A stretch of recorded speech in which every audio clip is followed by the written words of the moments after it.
Good morning class students. आज हम class 9th में जो बहुत इंपॉर्टेंट टॉपिक आपका आता है factorisation of polynomials, basically quadratic polynomials का, उनके बारे में हम पढ़ेंगे। हम सब जानते हैं कि क्वाड्रेटिक पॉलिनोमियल को फैक्टराइजेशन करने में स्टूडेंट्स को कितनी प्रॉब्लम आती है। सबसे बड़ी जो प्रॉब्लम स्टूडेंट्स को आती है, मैंने ये देखा है, उनको ये नहीं पता चलता कि मुझे साइन कैसे कॉमन लेना है। सबसे बड़ी दिक्कत वहीं पर आती है कि साइन कैसे कॉमन लेना है। तो आज की वीडियो को पूरा देखने के बाद आप जब लास्ट तक वीडियो को देख लेंगे, आपको ये क्लियर हो जाएगा कि हमें साइन कॉमन कैसे लेना है। और मैं कहता हूं वो भी जरूरत ही नहीं पड़ती आपको। आप मेरी पूरी वीडियो को देखिएगा, आपको ये आइडिया हो जाएगा कि हम कितनी आसानी से क्वेश्चन को कर सकते हैं। और ट्रस्ट मी स्टूडेंट्स, आपको इस वीडियो के बाद फैक्टराइजेशन की शायद प्रैक्टिस करने की भी जरूरत ना पड़े, आपकी इस वीडियो में ही सारे क्वेश्चंस क्लियर हो जाएंगे। ठीक है, तो हम टाइम को वेस्ट करे बिना हम अपनी क्लास को स्टार्ट करते हैं। जैसे कि मैं सबसे बेसिक लेके चलता हूं, सबसे पहले एक एक्स स्क्वायर प्लस में 9x प्लस में 18। मेरे पास ये हमारे पास क्वाड्रेटिक पॉलिनोमियल गिवन है। हमें इसका क्या करना है स्टूडेंट्स? फैक्टराइजेशन करना है with the term middle splitting. इसको क्या कहते हैं? Middle term splitting method. कौन सा मेथड कहते हैं? Middle term splitting. Middle term splitting method से कर रहे हैं।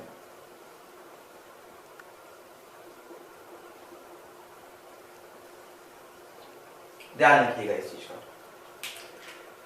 अब एक बात को सुनिएगा स्टूडेंट्स मेरी, जब भी हमें मिडल टर्म स्प्लिटिंग करनी होती है तो सबसे पहला काम हमेशा, क्वेश्चन चाहे कितना भी मुश्किल आ जाए, एक्स स्क्वायर है तो उसको एज इट इज लिख दो, गैप देके थोड़ा सा जो लास्ट वाली वैल्यू है उसको भी ऐसे लिख दो, और साइन के साथ। यहां पे प्लस था तो मैंने प्लस ही लगाया। अब आपको उसके बाद क्या करना है? आपको पता है यहाँ एक्स स्क्वायर के आगे कुछ नहीं है तो इसका मतलब 1 होगा, कुछ नहीं है तो इसका मतलब 1 होगा। आपको क्या करना है स्टूडेंट्स? इसके कोएफिशिएंट की मल्टीप्लाई करनी है कांस्टेंट वैल्यू के साथ। या अगर मैं यहाँ पे रफ वर्क में करके देखूं तो 1 इंटू में 18, मेरे पास 18 आ जाएगा। इसके कोएफिशिएंट को लास्ट यानी कि कांस्टेंट टर्म के साथ मल्टीप्लाई करा मैंने, तो 1 को 18 से मल्टीप्लाई करा तो वो 18 आ गया मेरे पास। ये सभी को क्लियर है स्टूडेंट्स? 18 मेरे पास आ गया। अब आपको क्या चाहिए था? यहाँ पे 9 चाहिए था। आपको क्या चाहिए था? 9 चाहिए था। आप क्या करें स्टूडेंट्स, मेरी बात को सुनिएगा बहुत ध्यान से। अगर आपको 18 के अब ऐसे फैक्टर्स बनाने हैं, 18 के ऐसे फैक्टर्स बनाने हैं कि प्लस या माइनस, मैं क्या कह रहा हूं, प्लस या माइनस करने पर 9 आ जाए और साइन भी हमारे पास मैच होनी चाहिए। आप क्या किया करो स्टूडेंट्स, इसका एलसीएम ले लिया करो। 9 हर स्टेप पे रुका करो। आपको पता अकेला ही 9 आ गया तो नहीं बन सकता मेरे पास। 9 2 9 में से 2 माइनस करूंगा तब भी 7, और 9 में 2 ऐड करूंगा तब भी 11, तो 9 तो नहीं आ रहा। मैंने फिर 3 किया, आ गया। अब ये देखो, अगर मैं इनकी पेयरिंग करूं तो ये 3 2 6 और ये 3, यानी कि मुझे यहां से एक चीज क्लियर हो गई, जो ये 6 है और ये जो 3 है, मल्टीप्लाई करूंगा तो 18 ही आएगा, और 6 और 3 को ऐड किया तब भी क्या आएगा? 9 आएगा। लिखेंगे कैसे? सबसे पहला काम, ना साइन देखना ना कुछ देखना, आपने 6x और 3x, हमेशा x जरूर लगाना है। यहाँ y होता तो मैं y लगाता। ये बात सबको क्लियर हुई? 6x और 3x लगाया मैंने, क्योंकि 6 यहाँ से आया, 3 यहाँ से आया मेरे पास। आगे नहीं करना है मुझे प्राइम फैक्टराइजेशन, जरूरत नहीं है मेरे को उसकी। अब आपको पता है प्लस में 9 चाहिए, तो प्लस का 9 लाने के लिए मुझे दोनों तरफ प्लस का साइन लगाना पड़ेगा। अब एक बार क्रॉस वेरीफाई भी कर लिया करूं कि सर प्लस 6 को प्लस 3 से मल्टीप्लाई करने पर 18 आता है। हाँ 18 आता है, प्लस का आता है, तो मेरा क्लियर हो गया। अब मेरा स्टेप, पहली दो टर्म्स में से x कॉमन आ रहा है, x को कॉमन लिया, क्या बच गया यहाँ पे? x, और यहाँ क्या बच गया? 6, क्योंकि यहाँ पे 2x है ना, x स्क्वायर का मतलब एक x चला गया, एक x बच गया, x चला गया तो खाली 6 बच गया। बिना सोचे समझे जो ब्रैकेट में लिखा है एज इट इज आप उसको यहां लिख देंगे। उसके बाद रफ वर्क में क्या करके देखो, इसकी जो कांस्टेंट है वो 18 और इसका जो आया है 6, दोनों प्लस थे तो प्लस लगाया, कैंसिल करते कितना आया प्लस का 3, वो प्लस का 3 आप यहां लिख देंगे इस तरह से, और कुछ नहीं करना। मैं कहता हूं माइनस का प्लस का कॉमन लेने की जरूरत ही नहीं है। अब आपके पास ये देखो, ये दोनों फैक्टर्स हमेशा सेम होने चाहिए, ऑलवेज बी द सेम, ठीक है, इसलिए मैंने पहले ही वो लिख दिया था। अब दो फैक्टर्स आ गए, एक तो ये जो सेम आया, एक x और यहाँ पे प्लस का 3 आया, समझ आ गया। ये आपके पास क्या आ गए, फैक्टराइजेशन मेथड से दो फैक्टर्स बन गए। ये सभी को क्लियर हुआ है। और ट्रस्ट में स्टूडेंट्स, इस वीडियो की लास्ट तक देखने पर आपको फैक्टराइजेशन में कोई प्रॉब्लम नहीं आने वाली। हम यहाँ पे फैक्टराइजेशन के हर एक क्वेश्चन को करेंगे, रूट वाले कॉम्प्लेक्स से कॉम्प्लेक्स क्वेश्चन को करेंगे। अभी देखते हैं स्टूडेंट्स नेक्स्ट क्वेश्चन। जैसे कि मेरा क्वेश्चन आया for x square plus 4x, अब यहां माइनस का साइन आ गया, माइनस का 3, समझ पा रहे हैं इस चीज को। अब मेरी बात को सुनिएगा, मैंने पहला काम तो क्या कहा था, इसको एज इट इज चाहे कुछ भी दे रखा हूं, ये माइनस का 3 तो एज इट इज कुछ भी दे रखा हूं, 4 को क्योंकि प्लस का 4 है माइनस के 3 से मल्टीप्लाई किया तो माइनस का 12 आएगा। हमने रफ में करके देखा माइनस का 12 आएगा। स्टूडेंट्स आपको क्या चाहिए, 4 चाहिए। अब आपको ये फटाक देसी पता चला 6 2 12 होता है सर, और 6 में से 2 माइनस करूंगा तो 4। साइन मत देखा करो मुझे क्या चाहिए, लेकिन ये देख लो 6 में से 2 गया 4 आ गया, और तो कोई फैक्टर नहीं बनता। तो मैंने फिलहाल के लिए क्या करा, 6x और 2x लगा दिया।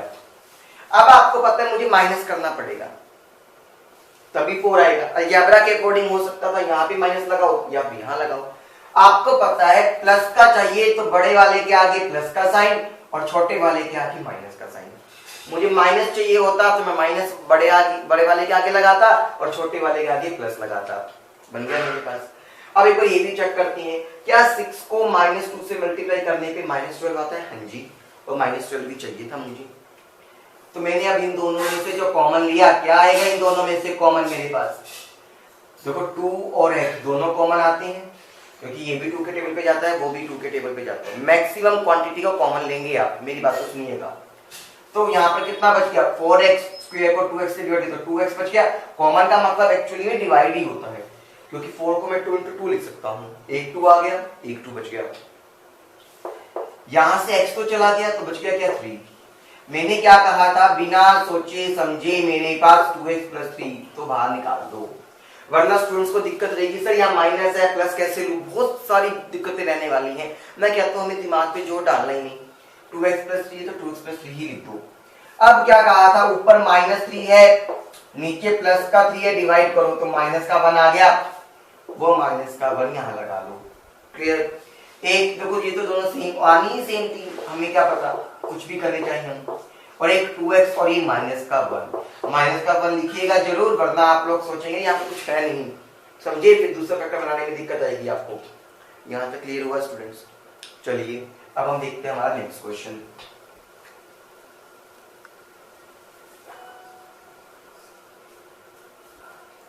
ठीक है, अब वो कहता है 2x स्क्वायर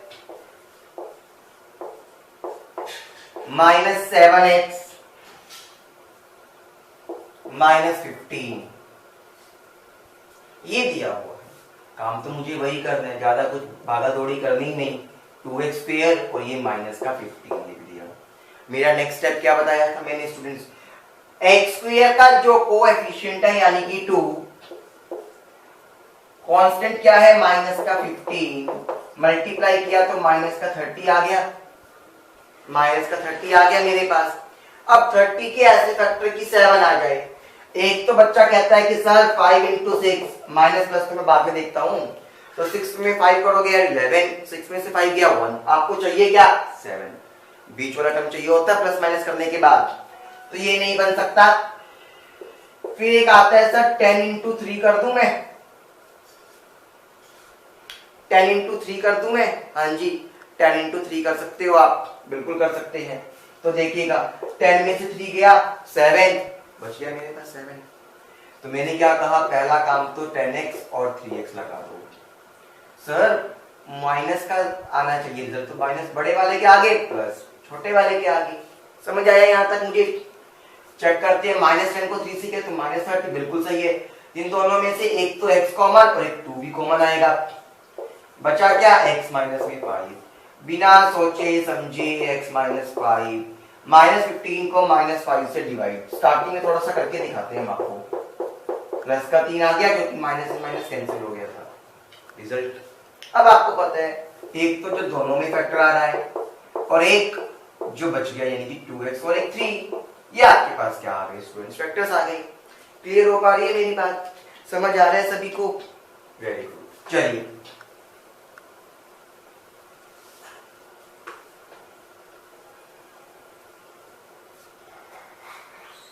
आगे देखते हैं। अब जैसे कि मैंने ये कहा स्टूडेंट, 6x स्क्वायर माइनस में 13x प्लस में 5। तो पहला स्टेप तो आपके पास वही रहेगा, 6x square as it is plus का 5 एज इट इज। समझ आ गई? अब मेरी बात को सुनिएगा, मैंने क्या कहा था, कांस्टेंट को और x स्क्वायर के कोएफिशिएंट को मल्टीप्लाई करो। साइन जरूर देख लिया करना एक बार। 6 5 13। सर 13, अरे बहुत आसान है, आप लोग बहुत झट से बता सकते हो। सर 10 इंटू 3 क्या होता है, 30, और 10 में 3 को ऐड किया 13, सबको पता है। 10x और ये 3x, आपको पता है 10 और 3 को ऐड करना पड़ेगा, तभी मेरे पास क्या आएगा, 13 आएगा। लेकिन मुझे चाहिए साइन नेगेटिव। आपको अलजेब्रा के अकॉर्डिंग ये पता होगा सभी को, क्लास 8 के अकॉर्डिंगली दोनों के अगर आगे माइनस है तो भी मेरे पास क्या आता है, माइनस का साइन। लेकिन आपको ये भी पता है -10 को -3 के साथ मल्टीप्लाई करूंगा तो प्लस का 30 आता है। सबको पता है माइनस माइनस मेरा मल्टीप्लाई में प्लस हो जाता है। यहां से देखोगे तो 2 और x कॉमन आ गया, क्या बचा 3x माइनस में 5। मैंने क्या कहा, अब देखो यहाँ पे बच्चों को दिक्कत आती कॉमन लेने में, और मैंने वो भी सॉल्व कर दिया। मैंने तो कहा ये बच्चों एज इट इज आ जाएगा, 3x माइनस 5, 3x माइनस 5, 5 को -5 से डिवाइड करके देख लो, माइनस का 1 बचा, तो यहाँ पे माइनस का 1 लगा दो। एक तो जो कॉमन फैक्टर आया 3x माइनस 5, एक आ गया जो बच गया 2x माइनस 1 बन गया। यहीं पे बच्चों को दिक्कत आती है कि मैं सब प्लस का कॉमन लूं, माइनस का कॉमन लूं, समझ नहीं आ रहा मुझको। वो प्रॉब्लम तो हमने सॉल्व पहले ही कर दी स्टूडेंट, तो आपको फैक्टराइजेशन में गलतियां नहीं करनी है। अब क्लियर? चलिए, माइनस का 12x प्लस का 4, स्टेप्स वही है, आप मेरे साथ साथ करिएगा एक बार। 9x square as it is plus का 4 एज इट इज। 9 को 4 से मल्टीप्लाई किया तो 36 आ जाएगा।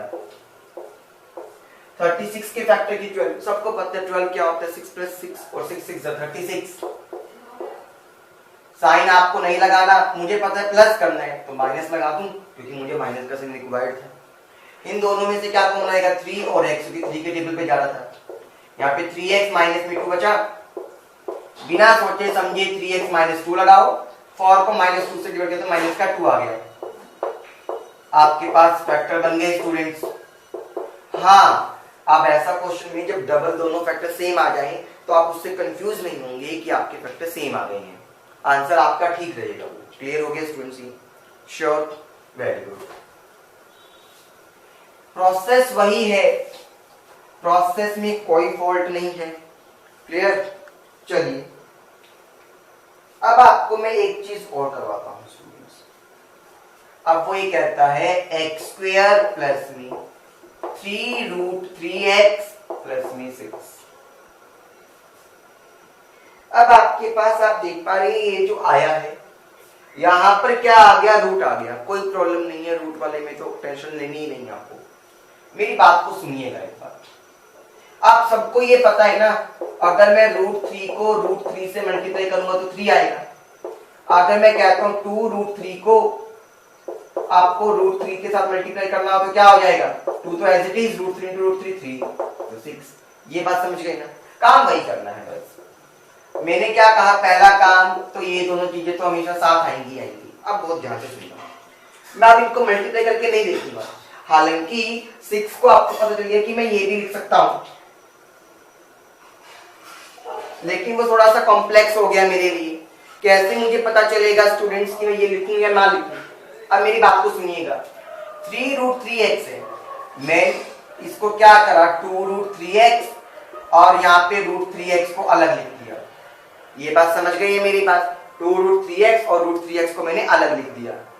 अब यहां से आप देख पा रहे हैं मेरे पास x कॉमन आ गया, x बचा और यहाँ क्या बच गया, 2 रूट 3 बच गया। फिर मैंने क्या कहा था, बिना सोचे समझे x प्लस में 2 रूट 3 तो आप एज इट इज लिख देंगे, 2 रूट 3 तो एज इट इज लिख देंगे। फिर इसके कांस्टेंट को 2 रूट 3 से डिवाइड करें, 2 1 जा 2, यहाँ पे 3, आपको पता है 3 बाई रूट 3 आ गया, डिनोमिनेटर में रूट होता है तो रेशनलाइजेशन करके देखते हो, और रूट 3 रूट 3 3 तो 3 से 3 कैंसिल, क्या आ गया, रूट 3 वो प्लस का, दो फैक्टर्स आ गए, एक तो जो कॉमन आ रहा है और एक x प्लस में रूट 3। क्लियर स्टूडेंट्स, ये दो फैक्टर्स आ गए आपके पास। क्लियर हुआ फैक्टराइजेशन का? हम नेक्स्ट वीडियो में हमारे रूट वाले और करेंगे और अच्छे से प्रैक्टिस करेंगे। Thank you students.